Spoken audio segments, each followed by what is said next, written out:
স্বাগত বাংলা নিউজ 24 এর শীর্ষ 10-এ। সঙ্গে আছি আমি মাহমুদুল হাসান। এক নজরে জেনে নিব দেশ বিদেশের আজকের যত গুরুত্বপূর্ণ খবর। গত 30 বছরের ইতিহাসে সর্বোচ্চ মাত্রার ভূমিকম্পের সাক্ষী হলো দেশের মানুষ।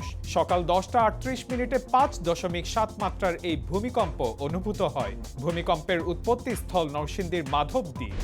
শক্তিশালী ভূমিকম্পে ঢাকা, নারায়ণগঞ্জ ও নরসিংদীতে 2 শিশুসহ প্রাণ গেল 6 জনের, আহত 5 শতাধিক। প্রধান উপদেষ্টার শোক। সশস্ত্র বাহিনী দিবস আজ।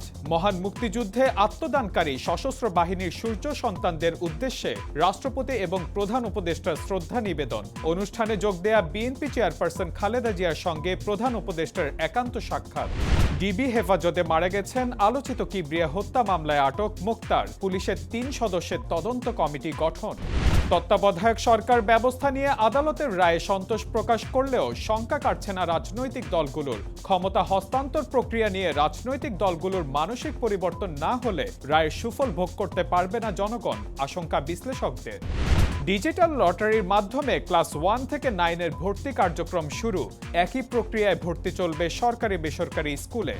রাজশাহীতে যৌথ বাহিনীর অভিযানে অপারেশন ফার্স্ট লাইটে গ্রেফতার 60, মাদক ও অস্ত্র উদ্ধার। চাঁপাইনবাবগঞ্জ ও নওগাঁ জেলায় ডাকাত মাদক কারবারিদের ধরতে রাতভর চলে এই বিশেষ অভিযান।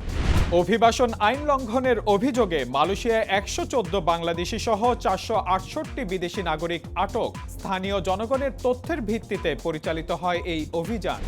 আবারও পাক আফগান সীমান্তে উত্তেজনা। পাকিস্তান সামরিক বাহিনীর অভিযানে নিহত 23।